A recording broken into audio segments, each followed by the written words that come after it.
Okay, first of all, I want to say something directly to David, because I have on the notice board outside my office a wonderful article from David that says, can you really make a social worker in 5 weeks? And the answer to that is no. And I'm sorry that, that in for a number of us here, but yeah, it's another conversation to have. But I'm happy to have that conversation today with anyone who's interested in what on earth is she talking about.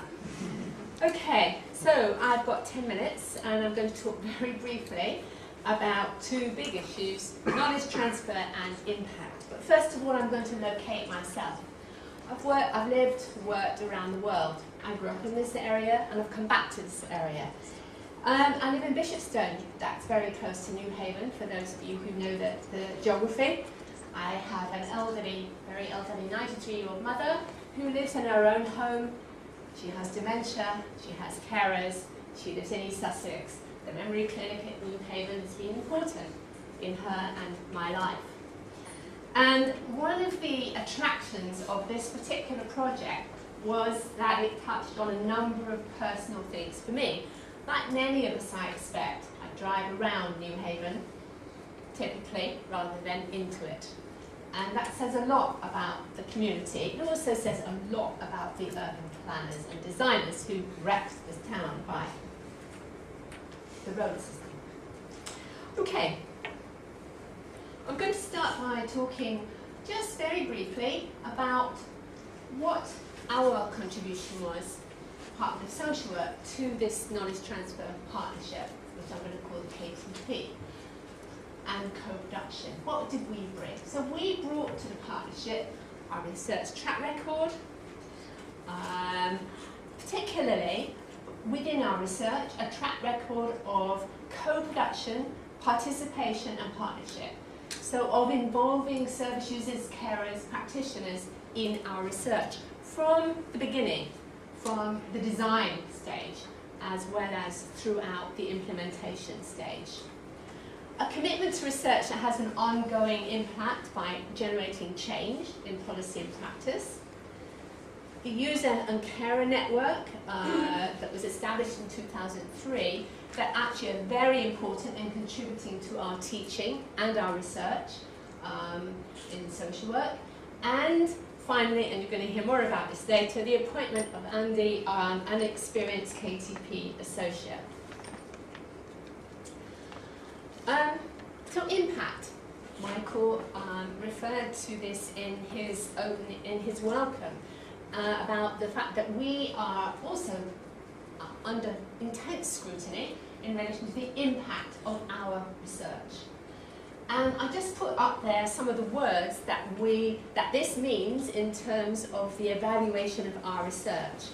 And I'm going to just focus on have an effect on, change or benefit to, okay? That's how we're talking about impact here today. That is how our research is also being assessed. There's a whole long list here, and I'm not going to go through the list, about the impact of the KTP and the benefits of the KTP for NCDA. And this afternoon, Penny, in her 10-minute presentation, will elaborate on some aspects of this. I'm just going to pick out 3 key points here in relation to what our view is of the benefits to NCDA, and this comes out of discussion with NCDA. I'm going to highlight, first of all, co-production. So that is about embedding co-production in the work of NCDA, already very active in that area, but looking at how to develop that further, particularly when it comes to evaluation. So it's not bringing in some evaluator who does an independent so-called evaluation and then leaves. It is much more about engaging the people, the end users, the practitioners in the evaluation. I'm going to secondly highlight the utilising evidence to support funding proposals. We are under a lot of pressure to generate research income, but it's nothing like the pressure that the voluntary sector is under to generate funding to support the ongoing existence of the organisation they work in. That is a very different level of pressure than the kind of pressure that we have as academics. And I think the third point I'm just going to signal there is on embedding, sorry, I'm going to go back up to the top, embedding the evaluation of impact, including economic evaluation of activities. So making evaluation of impact normal, doable, which is a huge challenge, and something that is embedded in NCDA's activities.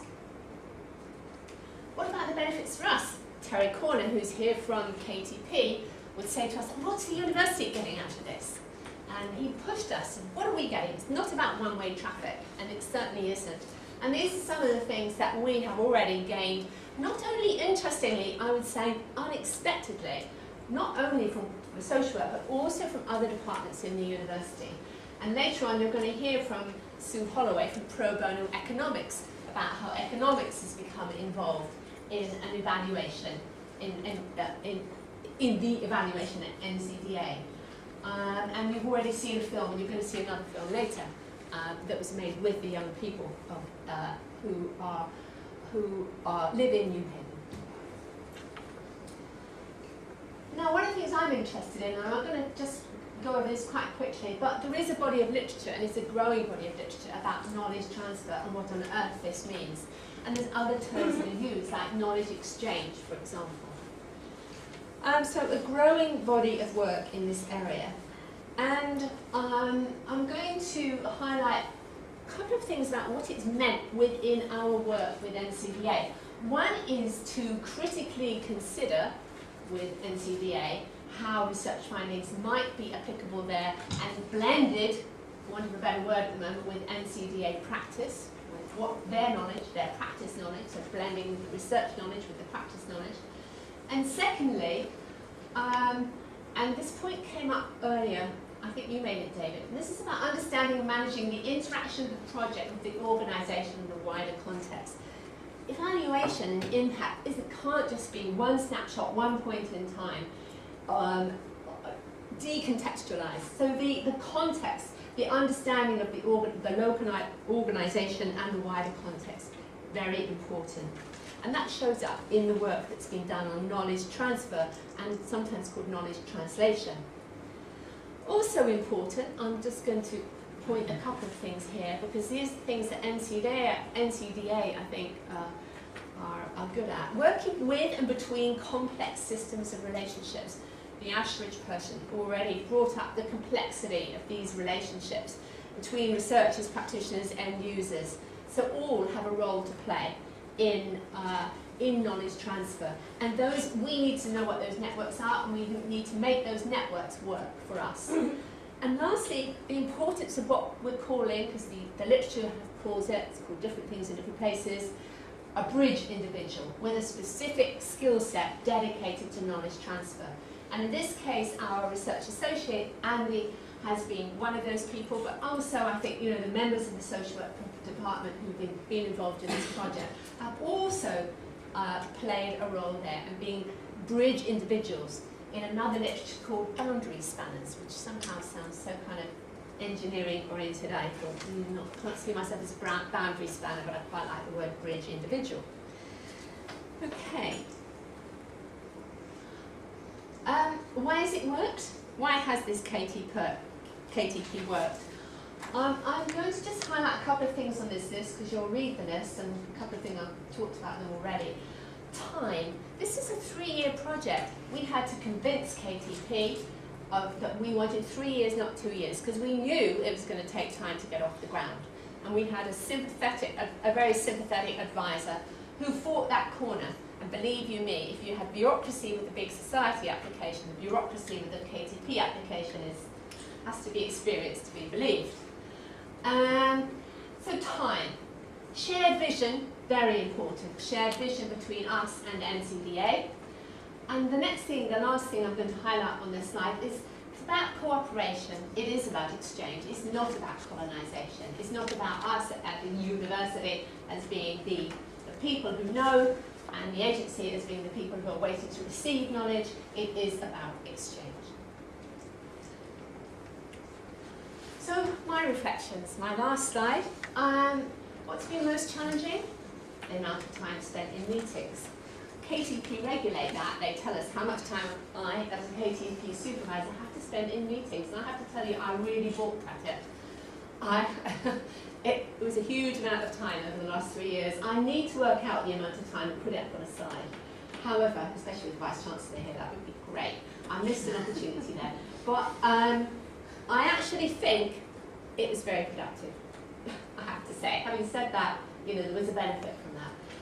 What's been most satisfying is about, I'm interested in knowledge transfer and exchange as a research area. It's about engaging both practically and intellectually at the same time with what is this thing and how do we make it work.